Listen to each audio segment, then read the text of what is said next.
Hello and welcome for a new UnityFT Designer video tutorial. My name is Michael and I'm working for Electronic Assembly's development team.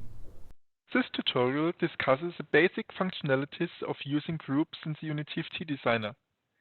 Sometimes it can be useful to combine several objects into one group.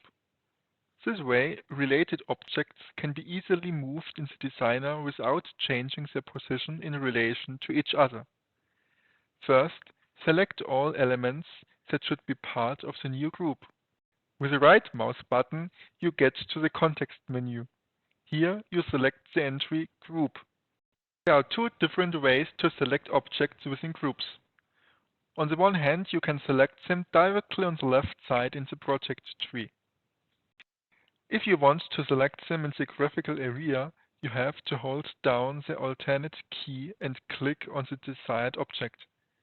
Now, this object is selected and the properties can be adjusted in the object editor. Also, the position of the object within the group can now be changed. The UnityFT supports, besides the simple group, also the radio group for buttons. We group the 4 buttons in the same way as before. Now we change the type of the group to radio button. All buttons automatically become switches. One of them is already selected. Which button is checked by default can be changed at any time. To do this, select the desired button in the section Group. Only one of the buttons in the radio group is always active. Let's have a look at it in the simulator.